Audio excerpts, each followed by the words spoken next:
Well, hey there, Louise. Thank you so much for joining me today for the Confident Sober Women podcast. I'm so excited to have you here and share you and your story with my audience. So I'm going to turn the mic over to you, let you share a little bit more about that story, and then we're going to chat. Oh, thank you very much, Shelby. It's very kind of you to invite me, and always happy to talk about sobriety, right? Especially as a woman. So when I start my sobriety shares, I always start off with the incident, the moment that I drove my car into a ditch back in 2009 and found myself stood next to it in absolute abject horror. No idea why I would have got into the car, nothing like that, but absolutely torn apart by the consequences that may have come if I hadn't been so lucky as to drive it into the ditch, right? So I found myself in an AA meeting.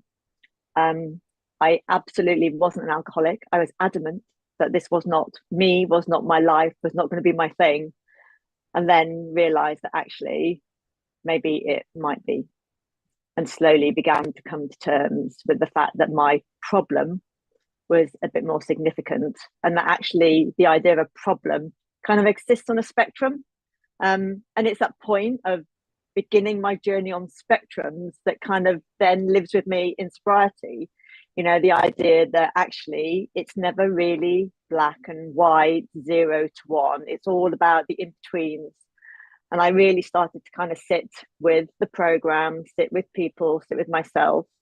And over the last, gosh, getting on now for nearly 16 years, I've slowly turned my life around, made substantial changes. I ended up leaving my husband. I started a new life, becoming a single parent of two teenagers, working full time and grappling with all that life threw at me, slowly starting to unpick, hang on a minute, how did I get here? What is it that I do? Why do I do it this way? Is this what I want to be doing? And just kind of turning it around. And now this is what I do. I help people get sober, stay sober. I work for the Luckiest Club. I work for myself. I write a newsletter. I put together a course, and it's all about mainly women, but anybody just acknowledging that actually this thing doesn't serve you. This thing actually does you harm. This thing hides a lot of the stuff that we just don't feel able to deal with. But once we put it down, we get the opportunity to kind of really find out who we are and what we want to be doing with our lives. So yeah, I'm always, always happy to talk about sobriety. It absolutely changed my life in all the ways. Wow, thank you so much for sharing all that in such a vulnerable way. And I always like to say that that's how it works, right? When we come Yeah, together, either two people or 20, and we share parts of ourselves and our story, we spread the message of hope. And that is such a blessing for everybody out there who is, whether you've been trying to get sober for a long time or you've been sober for a week or many, many years, there are different times in our lives where we just really need hope. We need something to hold on to. We need to know that we can get through it. We need to speak to other yeah, people who have gone before us. And that's why we do completely. this. Yeah. Completely. I was very lucky. My very first meeting was a woman sharing, Mhm. and she'd been sober for 10 years, and she was very well to do, very lovely, very clean, the whole thing. And it absolutely floored me. And it was that moment of just sitting in an appreciation. Actually, the term alcoholic is not the image I'd gone with. And it allowed me to be much more open because I was pretty terrified. This thing was something that just supported me, enabled me, encouraged me, it made me in many ways. It had forged loads of my connections with friends. It's how I met my husband, the whole thing. I didn't understand how I could possibly exist in a life without it. And I didn't know that's what was going to be suggested to me either. And I'm sure that if I'd known that's what came with going to an AA meeting, I probably wouldn't have gone. So I'm really grateful that I didn't know that's where I was going. Grateful that it was a woman sharing, and really grateful that I was able to be open to the fact that alcoholic just meant a problem. It didn't mean homeless, male, dirty, everything.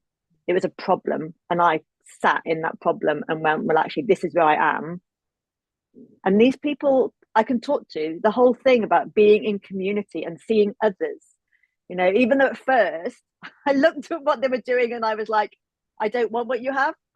I don't want this happy clappy not drinking thing.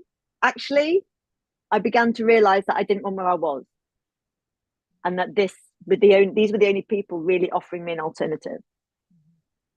That's so true. And I love how so often we are when we want to make a big change or when we have a need, we show up in spaces where we're met with exactly what it is that what we need or looking for. We don't know it at the Yeah. time. Like that's not a cognitive, like a conscious thought of like, oh, I hope there's a woman speaking. Like No, we're just met. That kind of like the spirit just gives us what we need in those moments. And I completely. believe that's just always happening in the background, and it's a beautiful thing. What's really amazing is when we start to make the connections that that's true, and when we see it, but then we like know where that came from. That's like the higher level evolution, I think, of a spiritual program, which is pretty incredible. But you're right. Like, I mean, I one of the things that I just love so much about sobriety in general. I got sober in AA too. Not everybody does, and that's fine. Like there's lots of ways to do it, but no matter what way you're doing it, without a community, it's probably going to be not impossible, but very challenging. So if it's whether it's, an online sober program or like you're reading a book or you're in a luckiest club or you go to AA, whatever it is, the reason why those communities exist and they're in those formats is because we know that's what works. We know when people come together and share the message of hope and then they give what they have to others, they show others what they have, that other people will want that, right? Because they don't, like you said, we don't even know what we wanted or what we think. We don't even know what's possible. When you're living in Absolutely. active addiction, you just think that that's the way, like this Yeah. is the way, like this is how it Yeah. is. And a lot of times we've seen that in our own lives, either growing up or around us, that we just like, this is what everyone's doing. This is how life is as an adult. And when in fact, that is just so not true. Absolutely. It feels like the largest pair of blinkers that you could possibly imagine, and that it filters everything through them as well. So all the messages we get from society, all the messages we get from just even watching films and TV, and whatever we're reading or listening to, everything seems to come through filters that kind of go, you want to be drinking in this world. The only way of doing this world is with drinking. I was adamant that my glass of wine was just a reward for being a grown up and being an adult, and this is how we did it. And the idea of taking away all those structures was just devastating, really devastating.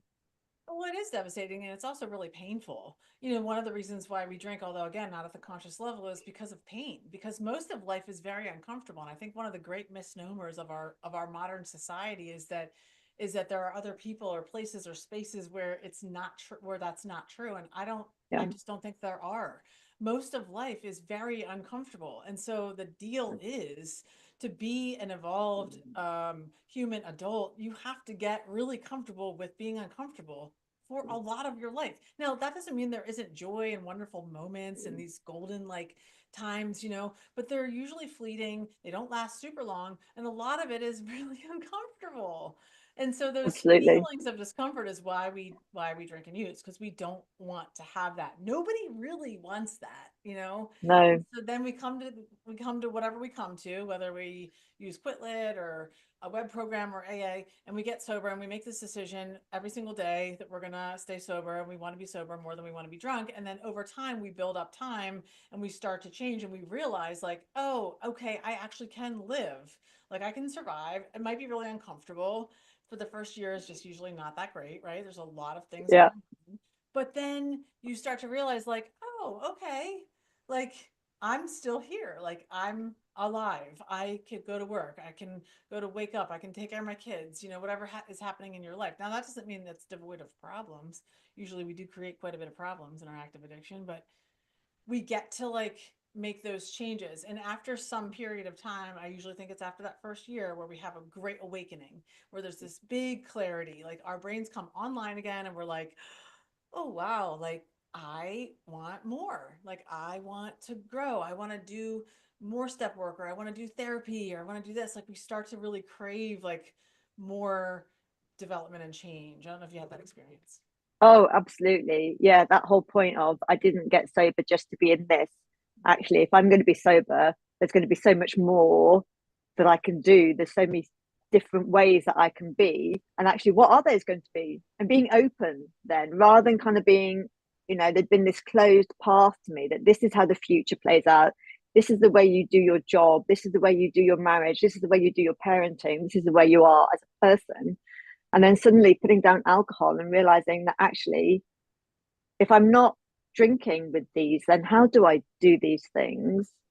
And how differently can I do these things? And how can I be me in all of them? I was very aware that I was playing roles when I was drinking. I was being the wife and the mother and the person in my job, and actually learning how to be me and starting to be me in all of those things is really how I then kind of like find myself where I am now, just being me. And in that space of me being vulnerable in it and kind of going, well, actually, this thing is going to be hard. And you talked about the discomfort, sharing that discomfort, talking about it in meetings, in community with other people, and letting them see that you can be uncomfortable and sober, and that nothing ends in that space, but you grow through it instead, and it becomes something that actually lifts you and drives you rather than the thing that you're avoiding. I totally agree with that. I mean, and this has been on my heart and mind a lot, and you work for the Luckiest Club with Laura McGowan's program, which I think is so funny, but I've said it several times recently. And I had a very wise woman who happened to be my second sponsor. She was just a very strong, wise woman, but she used to share constantly that like she wished everybody would get drunk and lose everything so they can come to AA. And when I was younger, for a long time, I didn't really understand that. And then as I got older and it grew in my own sobriety, when I did my own trauma work, when I built my own therapy practice and coaching program and all of these things, I started to realize more and more, like the more, well, like the more evolved I became, and I don't believe that we're ever done, right? Until we die. Like Yeah, yeah, I realized just how unwell, so many people are, like most people in the world. And it's not their fault necessarily, like I think some people just don't know. Like they don't know, well, if you don't have a substance abuse problem that takes you down to like the pits of hell where you need to get help, you don't have the benefit of like, oh, we're the luckiest, we get to do this. But then, you might have other things that go on that send you into the therapy room or wherever, where you're like, oh, okay, now I know. I feel the joy and the yeah, peace that comes from that and the blessing, and I can feel the spiritual workings around me. But if you're not clued into that, a lot of people just don't know, and then they just live very unwell. You know. yeah. And the beauty of doing it in community, which again comes from the addictive space, right? Because that community is driven by the need to do it together. It really lifts people. It does provide a light. It does provide that sprinkling of hope when actually we didn't feel there was any. I can still remember coming home from a meeting and suddenly being lifted with hope in a way I'd never ever felt in my entire life. And it's such a light, and it becomes that whole thing with sobriety. It doesn't have to be about the stick anymore. It's that thing with stick and carrot. I think it's getting better at being much more carrot based and much more about hope and light and opportunity, rather than that you don't want to be where the stick is, and you don't want to lose everything, and you don't want to have to be in a place of complete rock bottom. Actually, at any point along the line, you can turn around and go, do you know what, enough is enough. Actually, I'm going to stop here. I'm gonna thank you all for your experience of showing me what happens in between here and the losing everything and rock bottom place. And I'm gonna stop, and I'm gonna start going the other way now with this. This is going to be enough for me. And I think one of the things I've loved about the sober spaces that have been coming up over, I don't know how it is, you're probably much more aware of the difference, but when we both started, it was just AA. There was AA. It was all about rock bottoms. It wasn't about considering whether you might want more from your life. It was about, well, have you hit that point? And women, we still are finding a lot of people who have to hit that point, but we're also finding a lot more people who are kind of going, actually, do you know what? I'm beginning to realize that this isn't working for me. And I'm beginning to see that there is more that I could be doing with my life and my experience and my understanding of myself. If I stop drinking, I'm constantly coming across women who've been doing a lot of work, but it's only when they then stop drinking that they kind of go, oh, it's now all coming together. Yes. All these things I've tried and all these bits did play a part, Mhm. but only when I stopped drinking did I suddenly realize what it is I need to be doing. I totally agree with that. You said so much there. And the one thing that just came to my mind, and I'm going to ask you a question, it's kind of a loaded question, but I feel like one thing that's really also become increasingly more bothersome for me, as I guess the longer I've been around or older I am, I'm not sure, is like why some people like just can't get it. And it just hurts my heart. So since I'm a clinician, I do see this in my private practice a lot, and it's come up a little bit in the last 6 to 8 months or so, specifically here. And it's kind of heartbreaking for me. I just I've had my own just like personal struggle with like why can't you get this, like, and especially people who once, because before we said, it's not really their fault, but once you are educated on a thing, like, okay, somebody says, oh, you have a problem with alcohol, or you land in an AA meeting, or you get a DUI, like once you've become educated on like, oh, you know this is a problematic in my life, now you do know. And so it is your responsibility to take Yeah. control of that, right? So like you are now educated and you're a person that cannot drink or use, and so it's your responsibility. So, but like I guess the question is, and again, it's not a judgment or anything, it's just more just I'm just curious, like why do you think some people, despite that, like chronic relapsers, people who come around and they've seen all the things, they've been educated, like why can't they get it? It's the old thinking thing for me. It's watching people still trying to do it all in their heads. You and I have probably watched lots of people, particularly come into AA meetings. I haven't necessarily seen it so much online because you don't necessarily see what goes on outside of the room online. But in AA meetings, you see people coming and and and intellectually fighting the thing, intellectually disconnecting themselves from this piece, and they stay in their head with it. And for me, it was very much about kind of really beginning to sit with acceptance that this is my thing. And actually, what is it I'm going to do now? How am I going to save myself? And to be honest, I ended up doing the thing I thought I would never do, which was getting down on my knees and praying. So for me, there's always a spiritual element of surrender, not necessarily defeat, because defeat is kind of giving up and lying back and kind of going, well, I don't know what I'm doing now, but it's surrendering to an alternative way. So rather than kind of staying in the thinking and the existing patterns, it's right, actually, how else could I do this piece? How else can I do my life? How can I make these changes so it no longer is this thing that just exists and I only ever see it in my head? Dropping into the body, beginning to feel, allowing that, no longer doing anything that is logical, but starting to tap into the emotional or spiritual side has been key for me. And when I work with people, I quite often will open that as a way to move forward and something to be willing to look at.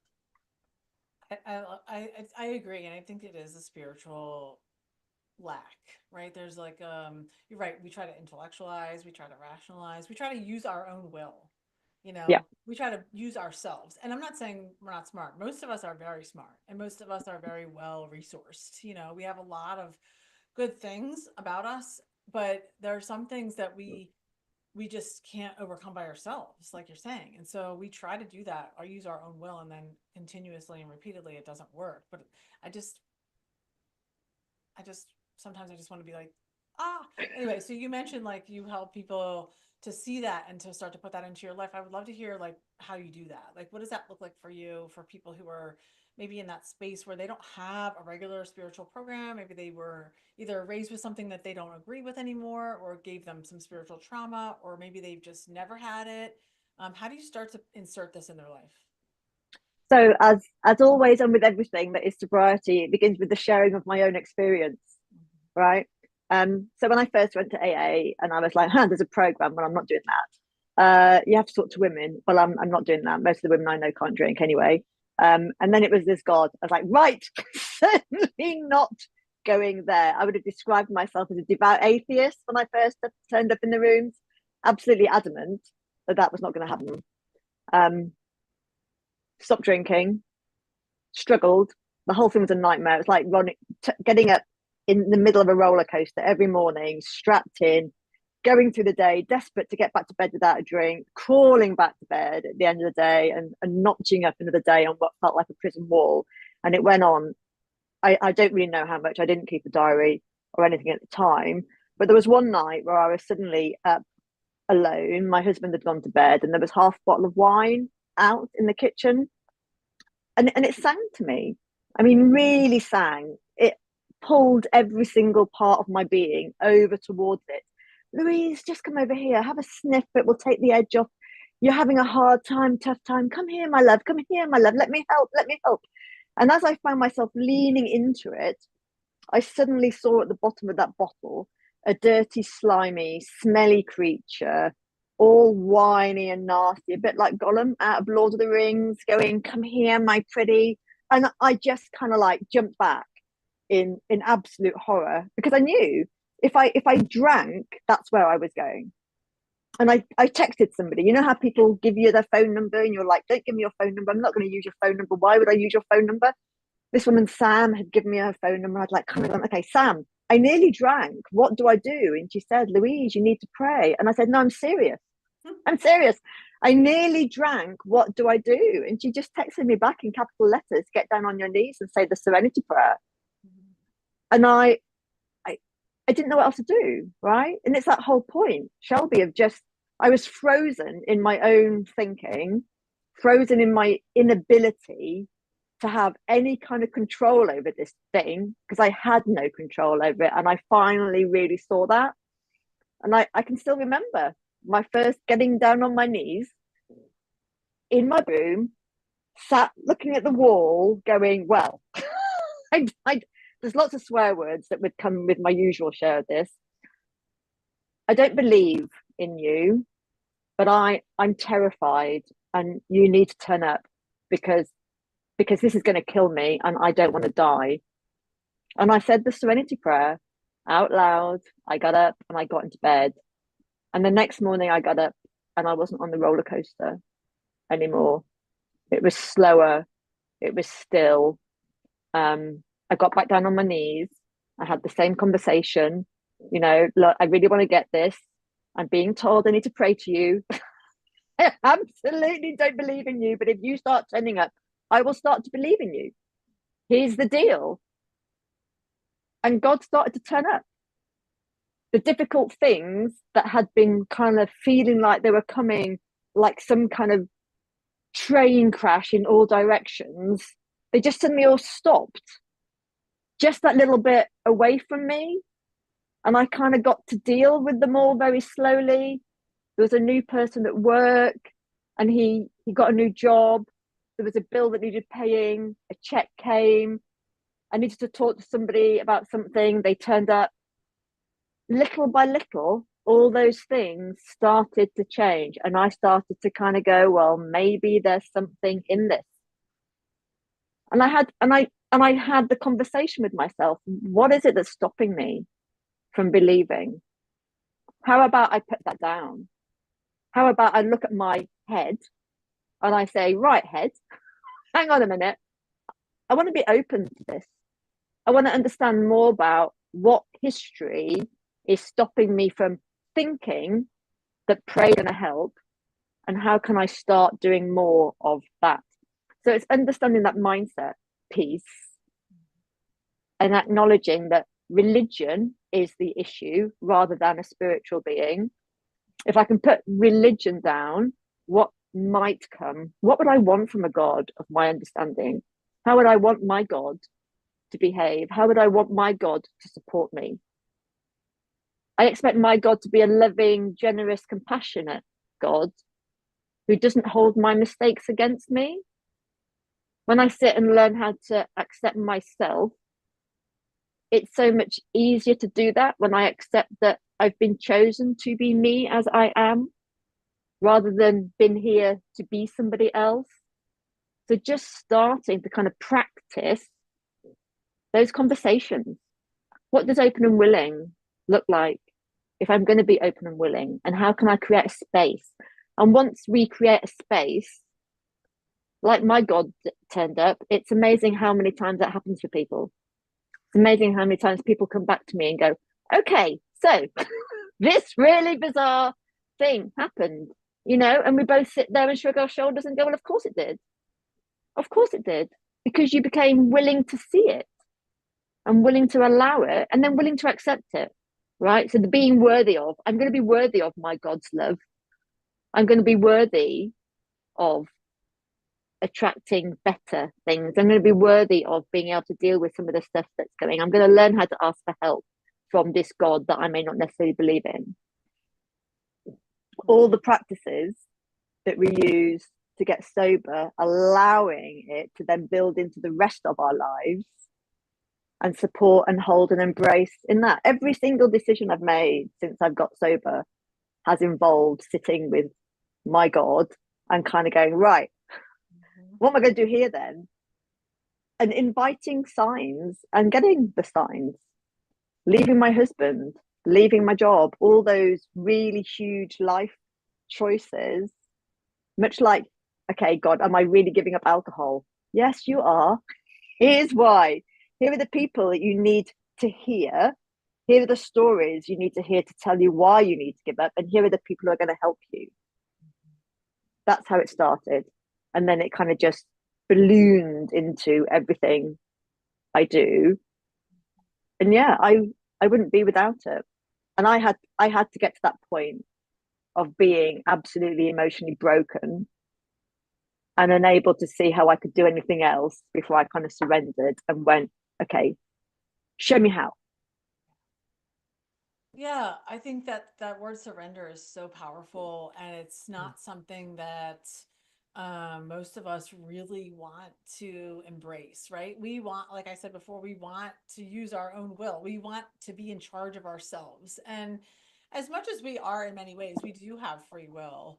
There are times in our lives when we have to realize that we cannot do it. We cannot do this on our own. And so something else needs to be able to Yeah, come in and help us. And I like how you said, you were, not like a card carrying, Christian or Bible thumper or any of that. Like you were really kind of an not a believer. And you said to yourself, what are the kinds of things, qualities I would want in a God if there was yeah, one? I love that. And so you kind of were like, let's put that on. Like, I would want understanding. I would want compassion. I would want love and support and embrace. Like you can start to think of the qualities of maybe other people in your life that have been the things that you liked or needed, and then yeah, just put that onto that being, which to me is like a really cool image, right? It's like almost like if you had a poster board and you could kind of just like put the words yeah, all up there completely.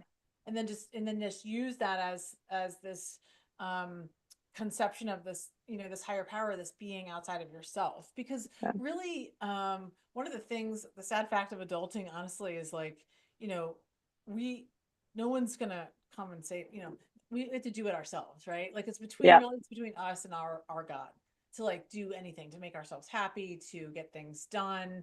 Yes, of course, many people help us, but no husband, no kid, no mom, no any of that is gonna can do those things for us. We have to do them for ourselves yeah.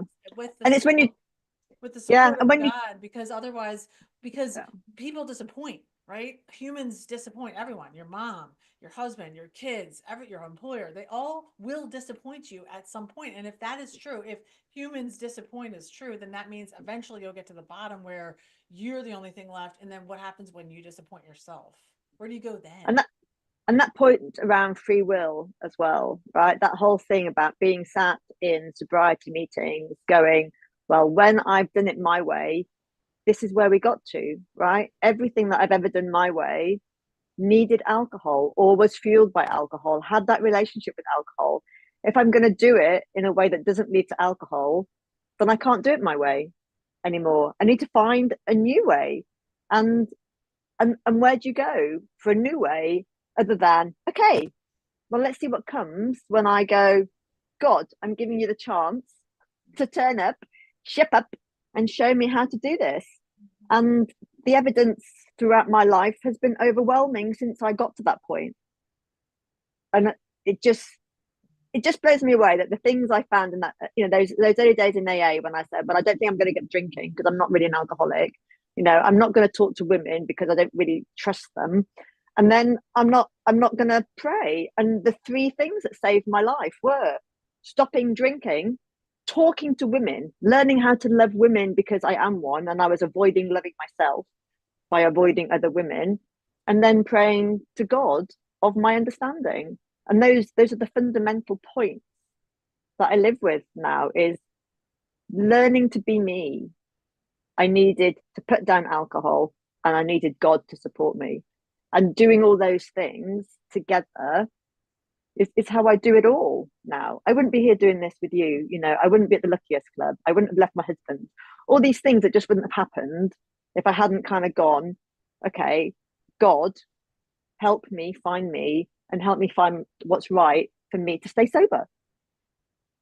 And I think also that the painful parts of the reality of kind of looking at ourselves, the painful parts of like doing the personal responsibility work, like the three fingers pointing back at ourselves, right, Yeah. that we're called to do constantly, which is why I also think we are the luckiest, right, where more people in the world had that, we would be living in a completely different society if people had personal responsibility and the humility that we get to have because of that. That painful part is not real amenable to like, um ooh, like I really want to like look at my thinking patterns, and like, ooh, I really want to go to my partner and say, I really shouldn't have spoken to you that way. you know I really want to apologize and make amends for my part. I think that's not a thing that comes natural to us, for No. humans. It's not. But that is a thing that comes to us when we are connected with something that's outside of ourselves. And again, it doesn't have to be any kind of religious God, but it's a concept of, we are not the whole center of the universe. We are not, and Yeah. even if there isn't a God. And I always say too, like, so what if there isn't? Okay, fine, you do these things, you say, oh, I'm gonna get down on my knees, like, and like, what if there isn't? Like, cool, then you got everything and you lost nothing. Like, cool, right? Yeah. Yeah. And so to me, it's kind of like, so what do you have to lose? So you said you had a private moment in your home where you got on your knees, or you quietly prayed in your car, or like, you to yourself, you have this spiritual program that you are building. Like, so like to me, I don't understand um any con to that. you know Yeah. what is the con? I don't Absolutely. know. You have to Absolutely. I like, had no idea the when people con say, is you're not in charge of you. Is that the con? When really the reality, if you look around, you're actually not in charge of you anyway, anyway, right? anyway, yeah. I find, I remember lots of conversations with people that I'd had before I stopped drinking about things that really hurt me that I carried, particularly loads of anger around some stuff in my past. And they said, you just need to let it go. And this whole concept of letting go, I'd be like, well, how do you let go of something? And it then just sits there. Whereas when I started kind of going, okay, well, let go, let God, I could give it to God. I could kind of go, okay, I can't carry this thing anymore. You need to carry this thing for me. I can't be responsible for those people anymore. You need to be responsible for me. I I want my kids to have this other life that they don't have. But tell you what, given that I trust you with mine, I'm going to trust you with theirs, right? It's so much easier to let go when you've got somebody to give it over to, rather than just put it into an ether and hope that it goes somewhere. It's like, actually, I don't need to do that anymore, because I can just go, here's my God box, here's my stuff. It's all over there. It's all being looked after. I don't need to think about it. All I need to do is stay sober every day, do the things that I'm called to do every day, which is help the other people who reach out to me, or write my newsletter, or do this course that blows my mind. And it just keeps coming. It just keeps coming, and it works. So why wouldn't I just carry on doing that. Yeah, it does. It works. And again, I don't get the resistance sometimes. I understand it emotionally because, especially for people who have spiritual trauma, which is a very real thing, and I get that. And so if Completely. you have a history of that, which for me, I didn't even understand what that was, and probably till 10 years ago when I saw it here in my room for the first time, and I was like, "Oh, okay, now I understand." But other than that, like, there's no con to it. There's no disadvantage, for having a connection with something. The only thing it does is releases you from the bondage of self. It's sort of the same thing as when we get sober. When we decide to get sober, and every single day we make that decision, we're releasing the chains to self, right? And we're saying, Yeah. oh, okay, I'm accepting the fact that and surrendering to the fact that I'm not a person who can use substances properly, whatever that is, even if there is such a thing, you know? And so Yeah. it's a sort of just like another step of that. Like then I'm accepting and showing and saying that I'm the kind of person that would like to welcome the help from the universe and from spirit and from nature and from God in my life. And like, cool, like I bet it'll be easier. And there's a And it's real really, humility in that. There's so much there humility. is, there is, and it's beautiful being part of a world now where people are able to put their bits forward. I get a lot out of Pixie Lighthorse's reading. She's very much in the divine and universe space, and it's been great to be able to connect with that and not feel that it's got to be done my way. That whole piece of kind of going, well, mine's mine, right? Yours can be yours. We can all do the bit we need. The trauma piece, I find has been really hard for me to experience, which is mostly through the Luckiest Club, and really appreciating how incredibly difficult, painful, traumatic some of that has been, and trying to just kind of go, well, my thing still sits over here. It's still very different to that. And I'm still in that space of trying to align the two, but I have to put it down because it's too big for me, too big an experience that I don't have. And I kind of can only bring it back to myself and kind of go, well, this has been what's working for me and how I have invited my higher power, my faith, my God in. And I'm really sorry that has been your experience of it, but that is much more about religion than faith. And for me, it's keeping that distinct clarity between the two. It is the easier, softer way too. I always Mm. say that, I mean, I think generally speaking, we are a kind of people who want to make things harder for ourselves. We would never say it that way, but we tend to make decisions sometimes and choices repeatedly that make things harder for ourselves. And so if we want to be sober more than we want to be drunk, that's a huge first step. And then if we want to be Absolutely. emotionally sober more than we want to be dysfunctional, that's another big, huge step that we never stop working on ever in the rest of our life. I was actually just talking, my oldest daughter is 21, she's in college. Two of my girls are in college, and like she called last night and she was in tears, like she was crying about she's a nanny for her family, and she's like, I think I just lost my job. But the grandmother was coming to live with it. It was kind of everything happened very quickly. It wasn't about her, which was great. Like it wasn't like Yeah. I hired her. It was just circumstantial. And she's boohooing, and I feel terrible. It's very hard. I supported her, validated her feelings. We listened and talked, and I was sad with her and cried, and then she said, that's not fair. And I'm like, it's not, Mm. it's not fair. And now her whole schedule is a mess. Her financial responsibilities are in jeopardy. Like there's a lot of stuff, and it Yeah. sucks because you kind of just want to be able to wallow around in your mess. Right. And I said, Yeah. take tonight, let yourself feel the feelings, be sad about it. I said, get up tomorrow and you get to school and you get to your classes and you do the next right thing. And you say to yourself, what is the next thing I need to do to like take care of myself? What's the next thing I need to do for my financial responsibilities? And she texted me this morning, and I said, "How are you doing?" And she said, "I'm just so depressed. I'm depressed, and it's not fair." And I said, "It's not. You know, but you get to decide. You get to decide." And those people who decide to choose to stay, there is a limit to our own self pity, right? And if Mm. those people who don't choose to decide that there's a limit to that, and they end and say, okay, what is the next right thing? They get stuck, you know, and they're not well.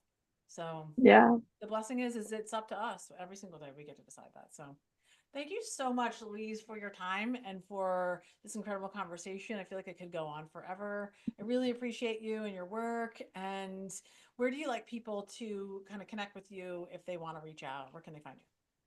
So Instagram is probably best. I have links there to my Substack, and my course will be coming up on there Hmm. soon. I try and do a reel every week to remind people to take a pause and to stop on their Sundays and just to allow for a moment the world to kind of stop taking them with it and leave it all out there. So yeah, that would be the best place. What is your Instagram handle? It's Louise_Atthey, which is Atthey. Perfect. I'll make sure I link to that in the show notes below. And again, thank you so much for